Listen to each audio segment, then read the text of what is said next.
sabe, velho fala muito. Então eu preciso que vocês tenham só um pouquinho de paciência.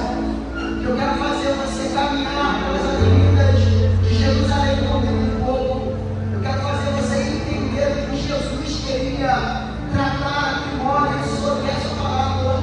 Eu não só quero pensar palavras, profetizar e aplicar. Eu quero fazer você entender. Porque 15 anos está falando de maturidade. 15 anos está falando sobre alicerce. 15 anos está falando de metanoia.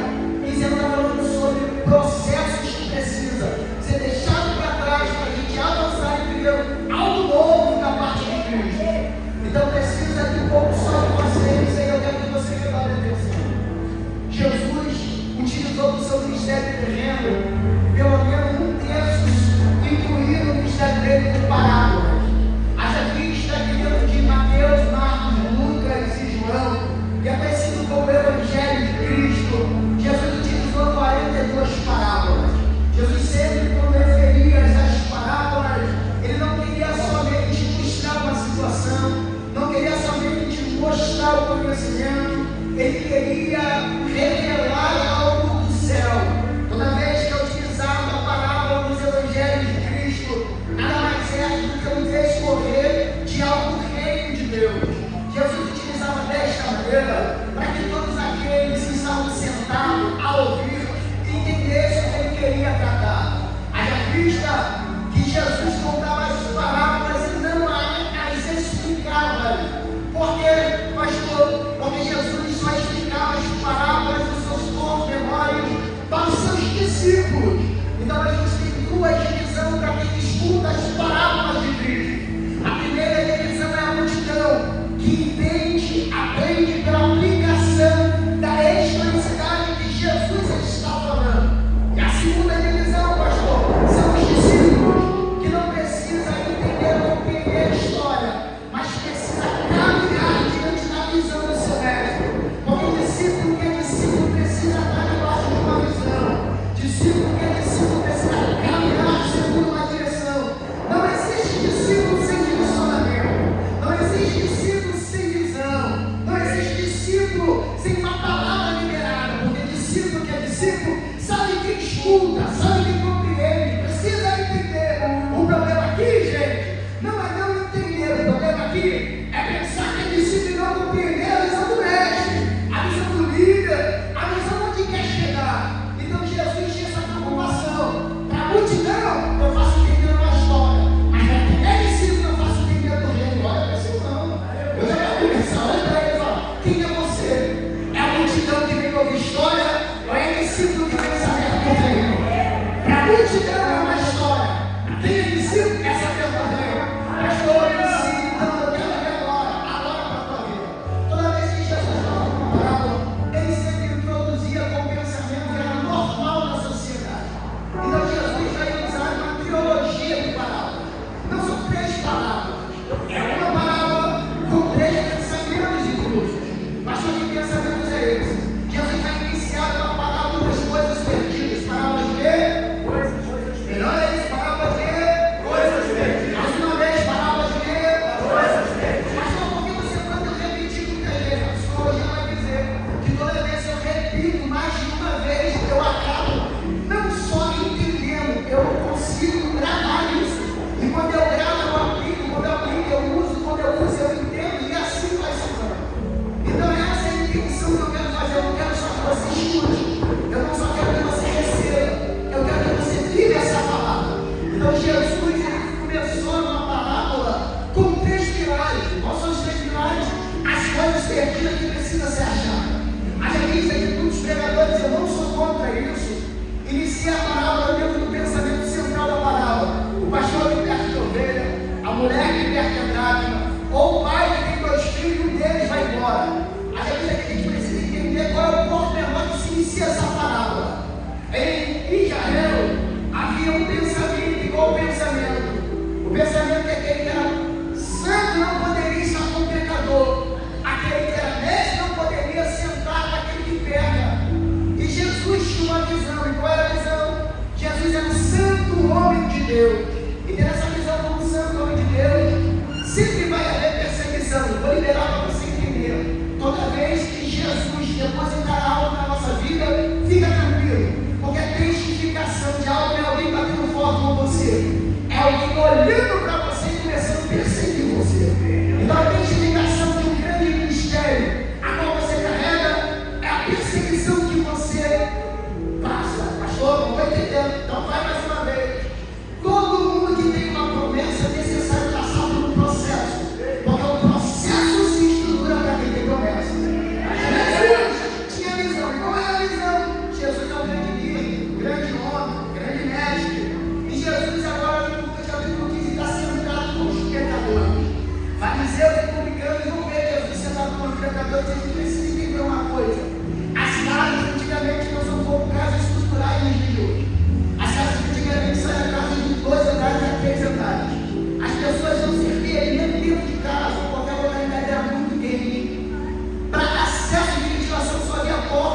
se eu falar de telhado aqui, gente, meia-noite vai ser dia ainda pra gente. Porque a gente tem os pregadores do telhado, os amigos que quebraram o telhado para Jesus curar. Tem muita coisa que Bíblia para a gente decorrer. Eu amo a palavra. Então deixa eu ser mais aplicativo para você entender. Então as casas antigamente eram casas que não tinham boa ventilação, boa iluminação. Então, para as pessoas sobreviver ao calor, que é muito mais do que 42 graus, eu tive por lá ano passado e pude verificar 45 no fresco. É o deserto com a qual a gente passava. Então as pessoas ficavam em cima do telhado porque a ventilação era melhor com a cobertura de um couro de animal. Então Jesus estava sentado na parte de cima, as pessoas estavam do lado de fora e não havia muro como a gente tem nos dias de hoje para inibir a visibilidade da que estava dentro. Então Jesus sentado na parte de cima, os publicanos e fariseus na parte de baixo, olharam Jesus. E eu gosto disso aqui, porque quem gosta de falar vai ter que ter paciência para ouvir. Quem gosta de falar vai ter que saber ouvir, porque a gente é muito bom com a língua, mas é muito ruim com o ouvido. Eu gosto. A palavra original para ouvido se chama telim. Telim significa equilíbrio. E todo mundo que fala muito não tem equilíbrio para ouvir quem quer falar. A gente é bom, a gente está nesse tempo de quê? De falar. Tem gente que levanta a mão, aceita Jesus no segundo dia, já fica com pastor, agenda aberta. Agora eu vou pregar. Tem gente que 3 dias de batismo, manda um cartaz e fala: agora, pastor, eu sou batizado, eu vou cantar.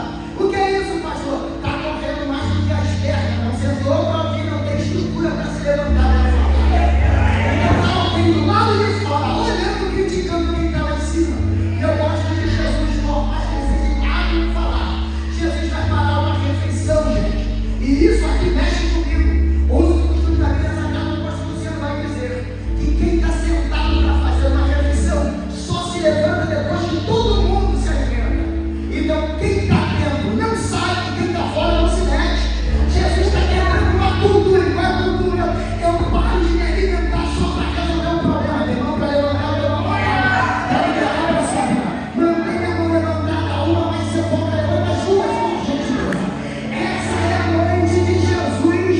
Mas de conta essa problemática, mas só porque você resolveu entrar, ele resolve descer para resolver.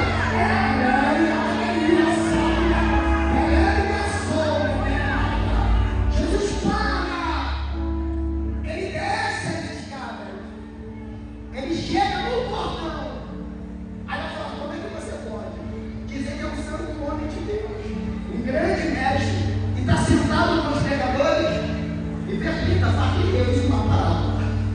Jesus vai começar a interrogar quem deve interrogar, porque quem sabe falar vai ficar primeiro. A primeira coisa que ele vai falar é sobre uma funcionalidade muito importante naquele período. Ele vai falar: e se tiver aqui entre nós um pastor, e esse pastor tiver 100 ovelhas, e perdendo uma, quantas ovelhas, gente? Eu estou dizendo que vai sobrar 99. Ele perdeu uma ovelha, ele não volta. Não procura a ovelha perdida até encontrar. Encontrando a mesma, não coloque em seus ombros e vai fazer festa, porque vai gritar: a ovelha que estava perdida, eu encontrei. Mas qual é o problema disso? Que todo mundo tenta controlar o calçado. Que a pior perda que o pastor perdeu a ovelha é dentro do deserto. Não se pode perder a ovelha de aprisco no deserto. Tem 2 tipos de ovelha: a ovelha de aprisco e a ovelha do deserto. A ovelha do aprisco é acostumada a comer pastos verdejantes. Então a ovelha de aprisco só sabe se alimentar quando o pastor a leva. E o segundo tipo de ovelha é a ovelha de deserto. A ovelha de deserto aprendeu a se alimentar e comer no deserto. Se ninguém manda sabe, ela sabe se alimentar. Se ninguém tira por onde, ela sabe o caminho da morte. Se ninguém vai mandar no grupo, ela sabe como se consagrar. Porque a ovelha de deserto não cresce no aprisco, cresce no deserto. E eu sei que eu não vim pegar somente numa igreja de aprisco que fica somente bebendo a água de lá. É uma igreja que avança, é uma igreja triunfante, é uma igreja militante, que rompe, que vai, que avança. É a ovelha de deserto. A ovelha de deserto, ela tem uma característica. As patas da frente é maior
o processo para o pastor de perder a ovelha no meio do deserto. E qual é, pastor? Ele perde o título de pastor. Então ele nunca voltaria para casa sem a ovelha perdida. Então Jesus está contando uma história que não é quem. Está contando uma história de pastor para pastor. Não está falando uma coisa que quem está ouvindo não vai entender. Está falando uma coisa que é natural entender. Ele está dizendo, você acha que um pastor volta para casa sem a ovelha? Ele fica até encontrar. Aí eu gosto, porque é uma continuidade dentro dessas três palavras. Aí vai dizer, qual é a mulher? Gente, isso aqui é interessante, porque a mulher não era intrínseco dentro de texto. A mulher não era uma aplicabilidade, não tinha estudo sobre isso, mas ele vai falar de uma cultura local, sobre algo que estava perdendo. Qual é o que estava perdendo, pastor? Não era sobre a mulher, era sobre o que perdeu. Mas qual é a mulher que deu 10 dádimas? São 10 dádimas? Melhor aí, são 10 dádimas? 10 no significado de 10 fala sobre plenitude, algo completo, uma aliança, algo que tem começo e tem fim. Tá bom, tem 10 dádimas. Perdeu uma, então quanta gente? Quanta gente? 9 está falando sobre verdades espirituais. Ele está dizendo, ela tem algo pleno, mas algo vai acontecer. Ela está fora da ovelha? Não. Ela está dentro de casa. Está perdendo algo que está fora, pastor? Não. Está perdendo algo que está dentro de casa. Está perdendo algo que é dos outros, pastor? Não. Está perdendo algo que é importante para ela. Ela tem 10 dracmas, mas perdendo um, ficando com 9. Não aceita a candeia. Não vá diligentemente até encontrar. Aí isso aqui, gente, deu um nó na minha cabeça. Por que, pastor? Porque aqui não está falando de moeda. E a gente, com uma cultura local, se tiver 10 centavos, você fala, vou botar aqui no copinho. Obrigado, meu filho, Deus abençoe. Se tiver 5 centavos ali, você já deixa procurando, não quer mais. Se tiver 25 centavos, você olha assim e fala, deixa aí, qualquer momento eu preciso. Se tiver 50, tu fala, não é que 50 é um real. Isso aqui já está melhorando. Se tiver R$1, você fala, R$1, dá para comprar alguma coisa. Não dá para comprar muito, mas dá para comprar. Então, o nosso valor sobre moeda é diferente do valor daquele período. Aquele período não havia nota, não havia Pix, não havia cartão, gente, não havia cheque. Era tudo feito com moeda. Dentro dessa cultura aí tem diversos tipos de moeda. Tem dracma, dracma, tem diversas dracmas. E, pastor, por que não tinha uma moeda que valia 10 tipos de dracma? Porque isso aqui, gente, não está falando de valor. Não está falando de algo que tem preço, está falando de algo que seja importante. Essas 10 dracmas aqui não era algo que ela vendeu ou trabalhou para receber. Isso aqui está te falando de um dote. Está falando de quê, gente? Ali vem comigo. Está falando de quê, gente? Está falando de um dote, gente. E dote só recebe quem casa. Dote só recebe quem é cortejada.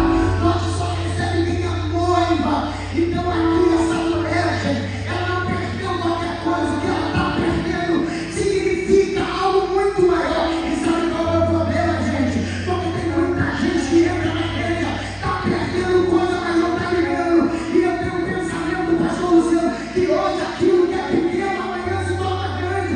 Antigamente, essa hora, isso aqui estava de cabeça para baixo. Era crente correndo, outro voando, outro olhando. Mas hoje um joguinho de futebol tira crente de dentro da igreja. Hoje uma chuva, uma garoa tira crente da igreja. Não, gente, você não está entendendo. Se o tempo ficar quente, reclama, é o sol. Se chover, reclama, é a chuva. Tudo bem, a gente reclama. Mas a gente tem que entender, aquilo que é pequeno hoje, amanhã se torna grande. Deus te trouxe aqui para você entender algo. Eu vou tentar, eu estou tentando me manter, mas eu não vou me segurar. Deus te trouxe aqui com um propósito, uma proposta. Chega de perder. Essa noite é noite de reino.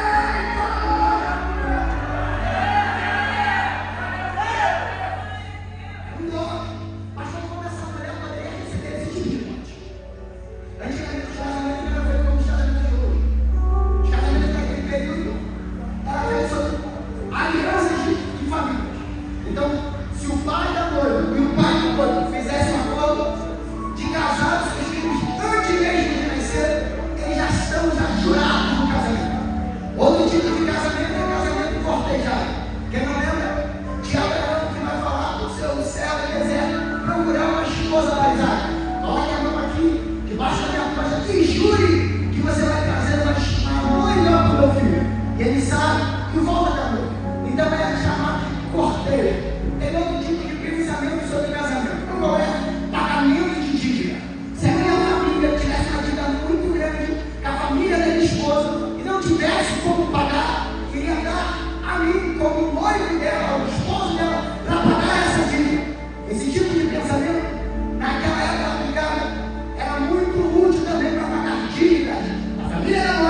dizendo quem é o noivo para a noiva. Eu vou repetir que você não pegou. Uma carta do pai do noivo, dizendo para a noiva o que ele é. O pai do noivo vai escrever, ele é pretinho, careca, 1,65 m, nem é gordo nem é magro. Ele gosta de usar paletó, às vezes usa gravata, mas gosta muito de meia com bichinho. Mas esse aí é trabalhador, esforçado, educado, maneiro, tem seus defeitos, mas também tem suas qualidades. Qualidade do meu filho. O meu filho é esforçado, o meu filho trabalha, o meu filho limpa, o meu filho fala, o meu filho aconselha. O defeito do meu filho é reclamão, é quase velho, mas ele é legal, você vai valer a pena. O pai da noiva lia, e se ele gostasse das características do filho dele, aí sim, o que era feito, depois que o pai escrevia essa carta, o filho dele ia colocar um lado pequeno nas costas, e em direção à casa do pai da noiva, levando a carta no outro, não. Quando o pai da noiva lesse a carta, concordasse, chamasse a filha e dizia: filha, quem está aí agora é o futuro seu esposo. Ele é baixinho, careca, 1,65 m, trabalhador, esforçado, tem seus defeitos, mas gostei das qualidades. Vai ou não vai? Eu vou. Gostei do menino, então vamos tentar. Ela tem que pegar uma taça agora. Essa taça tem que ser degustada agora, o melhor vinho que ele trouxe. Coloca o vinho, ele toma o vinho nessa taça e ela toma o vinho na mesma taça. Gente, o que te lembra isso? A Santa Ceia do Senhor. É por isso que Jean diz aqui, gente, só para dizer que eu tenho um compromisso com 15 anos. Eu lembro essas coisas, sentando nessa cadeira, eu ainda tenho. Tem gente que não vem, eu entendo. Tem gente que dá desculpa, eu sei.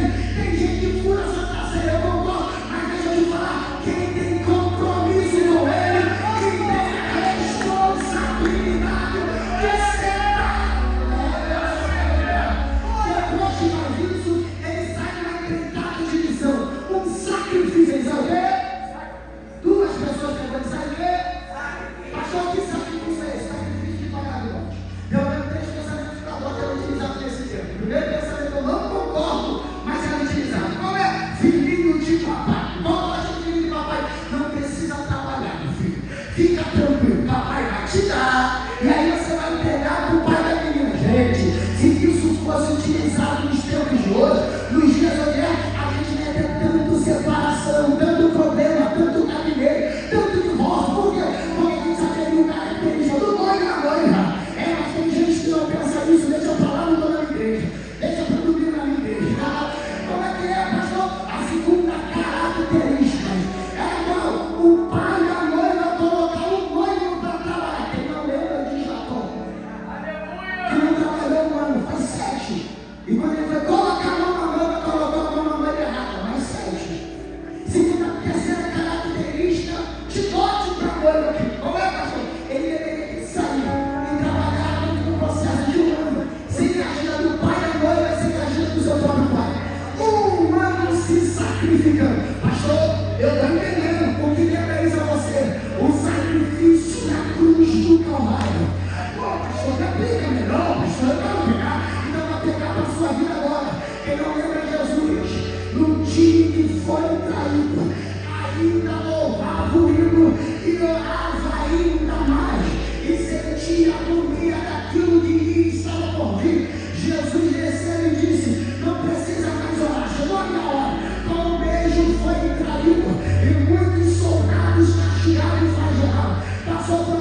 sacrifica. Jesus se sacrifica por causa de um propósito.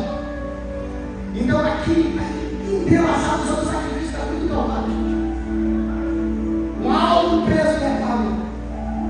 Então dentro desses 365 dias ele trabalha para mostrar a importância da noiva para ele. Ele precisa saber se a noiva se importa com o sacrifício que ele está fazendo. Então pelo menos 10 visitações poderiam ser feitas. 2 visitações? Só que ele não poderia mais retornar na casa. Então quem poderia fazer as visitações para fazer a conversão, a metanoia, a mudança de pensamento, o sentimento, o coração balançado, era o amigo do noivo. Pastor, quem é o amigo do noivo? Ele está aqui. Eu acho, pneuma, Espírito Santo. Eu gosto de chamar ele de meu amigo. Eu gosto de chamar ele de conselheiro. Eu gosto de chamar ele de fiel. O Espírito Santo.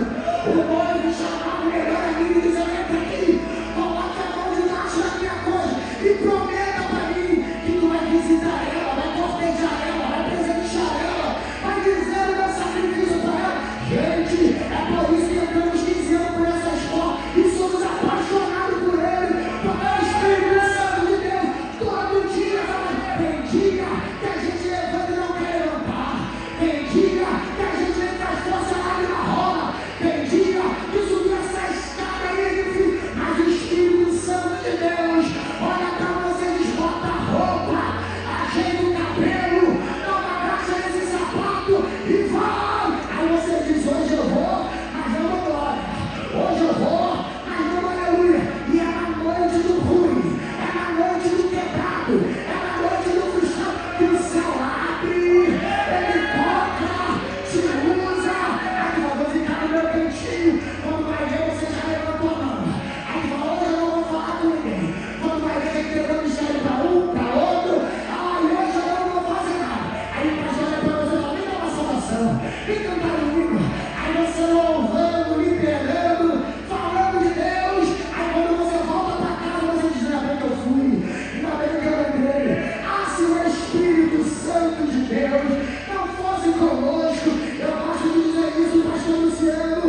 Ah, se não fosse a graça, estaríamos consumidos. Tem gente que não estaria aqui hoje, gente, mas a graça do Senhor te abençoou, o Espírito Santo te visitou, e por isso você, só quem foi alcançado por ele, tira o prêmio da galera e faz aquele barulho.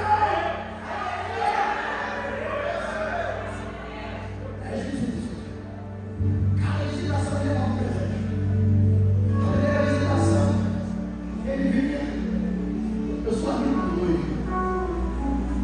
Se você me permite, ele mandou entregar isso aqui para você. Ele está trabalhando muito, está pagando um alto preço. Ele quer saber se pode continuar fazendo a obra por você. Pode. Segunda visitação, se você me permite, o noivo pediu para entregar isso aqui para você. Sabe aquele dia que tu fala assim: parece que Deus me esqueceu, parece que o Senhor me abandonou. Aí desce o profeta e fala: existe o dízimo, continua firme, a porta vai se abrir, eu vou tocar. Aí você fala: o noivo visitou, ele visitou. Aí ele pega o presente e fala assim: se você me permite, conte-me um pouco sobre você, porque o noivo também ele quer saber sobre como você está. O que você acha dos sacrifícios que ele tem feito? O que você acha sobre os presentes? E dentro dessas visitações, a minha entrelaça. Que entrelaça é esse? O relacionamento de quem nunca se viu, mas começa a ser apaixonado um por outro. Minha esposa não gosta, pastor, porque ela está viajando, hoje ela não vai vir. Então hoje pode, pega a mulher, e aí, você também é apaixonado pelo noivo, você não viu o noivo, mas você é apaixonado por ele já te visitou. Olha só, galera! Aleluia! Essas visitações, há uma responsabilidade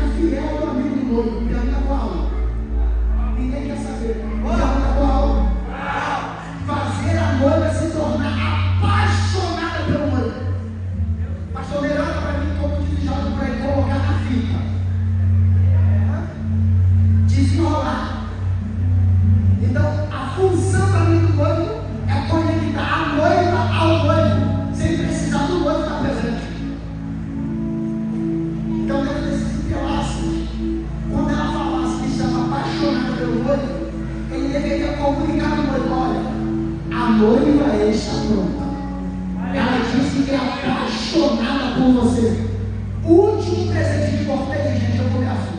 Vai mandar fazer um medalhão. Esse medalhão significa separada a mim. E quando ela recebe esse medalhão, que é feito pelos ferreiros, com o dilema separada a mim, ela deveria gritar dentro de casa, para quem estava em casa, para quem estava fora de casa, e as amigas que estavam mesmo aguardando o noivo entendessem que estava faltando um pouquinho para o noivo voltar. E qual é a grita? Eu sou o meu amado. O meu amado, você não entendeu? Eu sou do meu amado.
gente entra, noivo, a porta assim.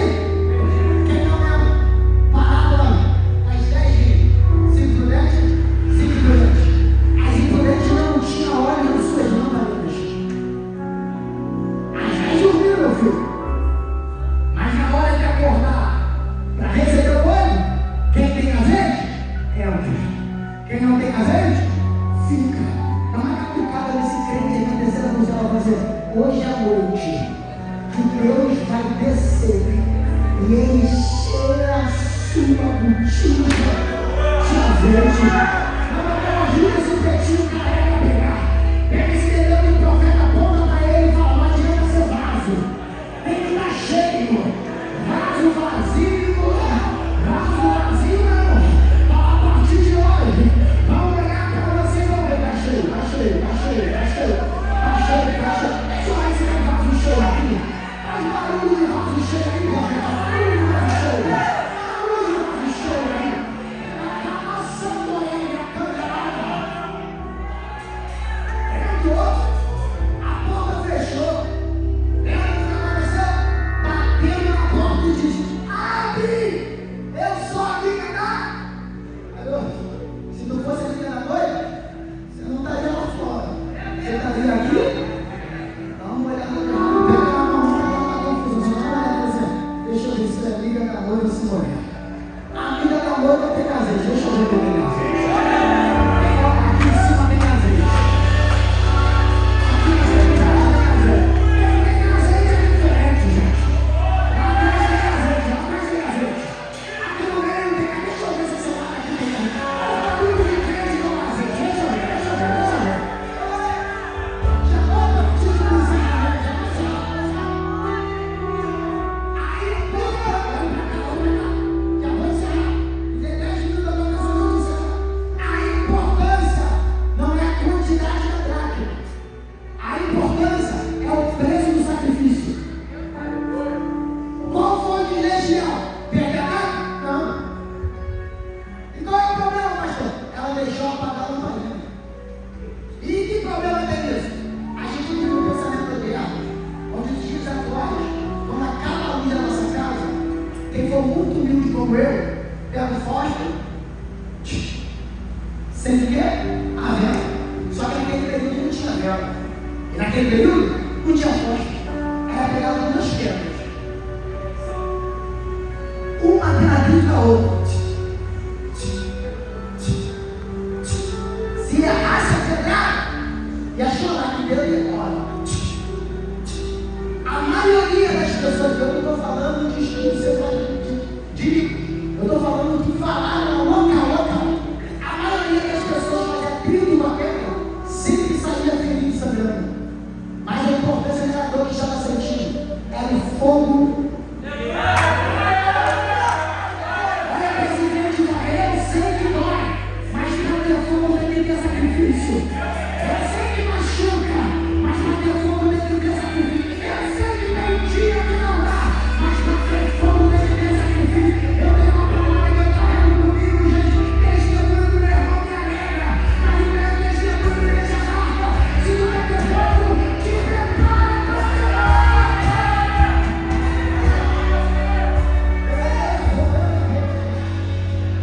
o problema aqui, que ela deixou a lamparina dela apagar. Qual o problema da lamparina apagar? A gente tem o nosso pensamento que a lamparina é como se fosse aquela lâmpada do Aladim. Só que aquele período não era como a lâmpada do Aladim. Aquele período era mais parecido com um cinzeiro pequeno curvado como se fosse uma concha. Então a primeira extremidade se entrava o pavio, na outra extremidade se deitava o azeite. O problema é que não ia deitar o carro com acesso à relva que se fazia como um pavio, com óleo que era deitado, se fazia um morrão. Se fazia o quê? Um morrão. E qual é o problema disso? Se a lamparina apagasse, você perdia o acesso de contato com o óleo que está dentro, com a presença que está fora. Então o que deveria fazer? Se pegava a lamparina, procurava um alheio para tentar fazer a manutenção. Gente, eu já tive a oportunidade de entrar dentro de uma hora. Eu fiquei impactado. Por que, pastor? Porque a pessoa cava um buraco no barro, pega o barro do barro, cava ele, joga a água no barro e deixa o barro secar. Eu falei, agora não vai ter barro, não. Tira o barro dali, se enrola no baixo, coloca numa estufa. Eu falei, agora vai ficar bom. Tira da estufa, se coloca na mesa e bate. Eu falei, mas pra que tá batendo? Se tiver alguma coisa que adentrou pelo lado de fora, quando a gente tentou tirar o barro, vai ser pegado na esponja. Agora vai melhorar. Se deita de novo, começa a se jogar o barro. Aí eu falei, mas pra que isso? Não, porque tem diferença de barro com lama. As pessoas que barro, pensam que barro não é igual. Se o barro não prestar, ele suja alguém. Mas se prestar, ele fica coeso, preso, duro. Olha para esse crente e fala, você é barro que suja os outros? Ou você é barro que vira vaso? Depois que tira, vai para a estufa. Na estufa esquerda um pouco de barro. Para quê, pastor? Porque barro não pode ser mole. Me desculpa. Eu estou pregando numa igreja de 15 anos, aniversário de ano. Olha para esse crente e fala, para isso mole. Não pode trabalhar, pega essa nação. Olha para o evangelho. Você é burro. Você é beleza.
casa se torna mais sábio.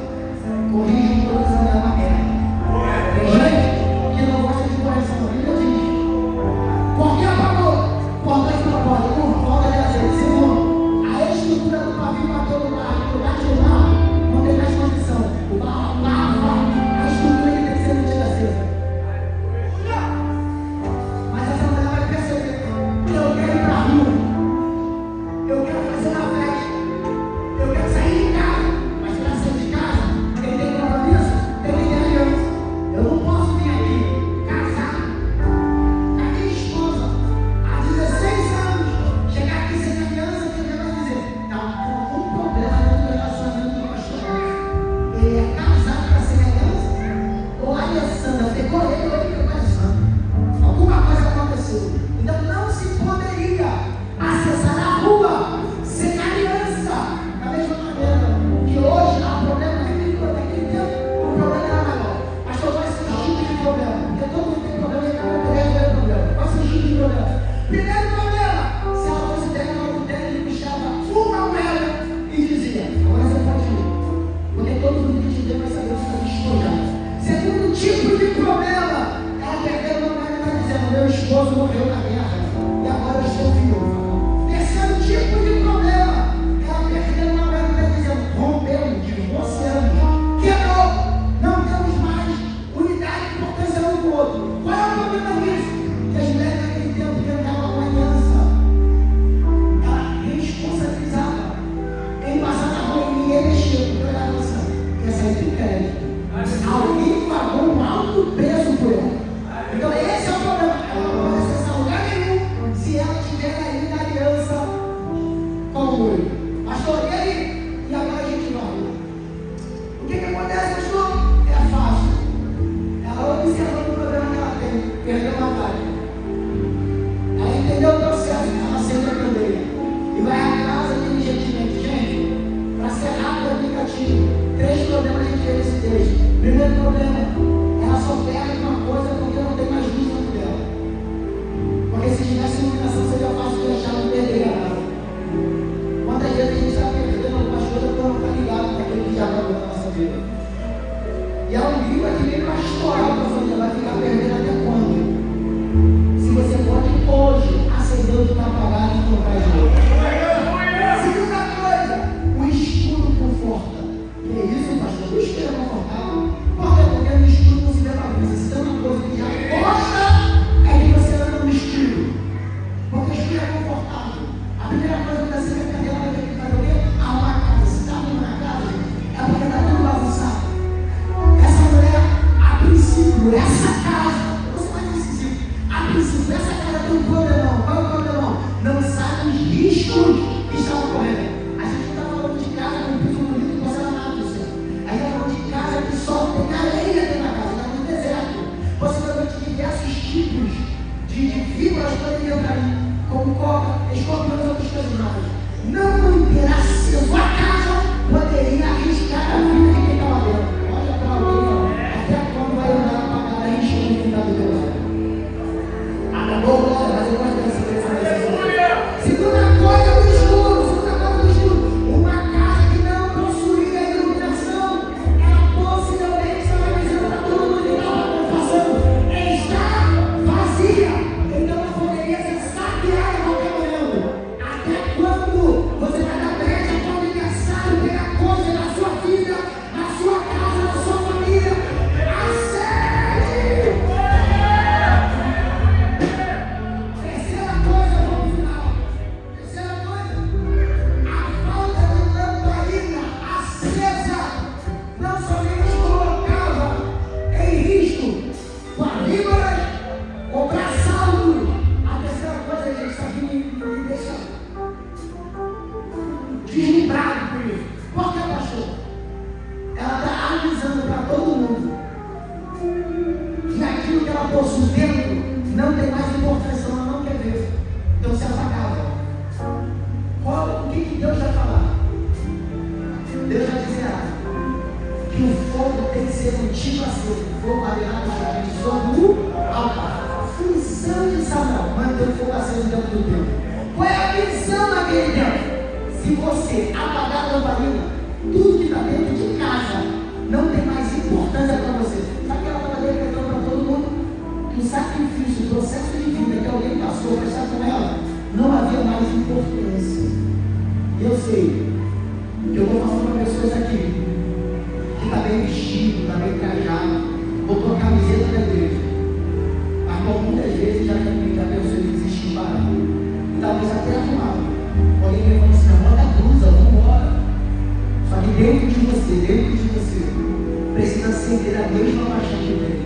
Uma Apocalipse diz: vamos voltar às primeiras obras. Eu encerro, fechei, vida aberta para meu perigo, gente. Eu fecho agora e passo para o pastor. Ela acende a candeia e arruma diligentemente. Diligentemente não é um tapinha na casa. Eu sou um cara que eu gosto muito de arrumar a casa para ficar desestressado. Já percebeu que a mulher me estressa muito. Eu gosto de arrumar a casa para desestressar, eu me estresso para arrumar a casa. Diligentemente, não é quando a gente passa a vassoura em cima do tapete e fala: tá bom, vamos embora. Diligentemente é quando a gente levanta o sofá e vai tudo debaixo do escuro. Diligentemente é quando a gente apura o guarda-roupa e fala: vamos varrer aqui atrás que a gente nunca varre. Diligentemente é acessar cantos que a gente não acessa mais. Até quando vamos ser displicentes na presença de Deus e achar que então não perdeu, não tem importância, não tem valor. Mas o Senhor nos traz aqui nessa reunião dizendo: chegou o tempo da gente arrumar a casa diligentemente. E eu estou falando daquela faxina que as mulheres gostam de fazer desenho, que compra cortina, que compra coxa, que compra meia. Não, eu estou falando diligentemente da casa que estão mirando na gente no tempo do Espírito Santo. E ele está dizendo: arruma aí, ajeita aí. Você já cantou mais, já pregou, já usou, já varreu, já ajudou na roda. Você só quer espectador, senta na cadeira, se enxugando e sai daqui para ajudar alguém. Aí você não vai ter uma série da candeia. Porque acender a candeia a gente não entenda. Não é observar alguma coisa do lado de fora. Acender a candeia é observar algumas coisas que você está destruindo do lado de dentro. Acender a candeia, você não vai estar pensando em irmão do lado. Mas acender a candeia, você vê o tumulto que está dentro de você.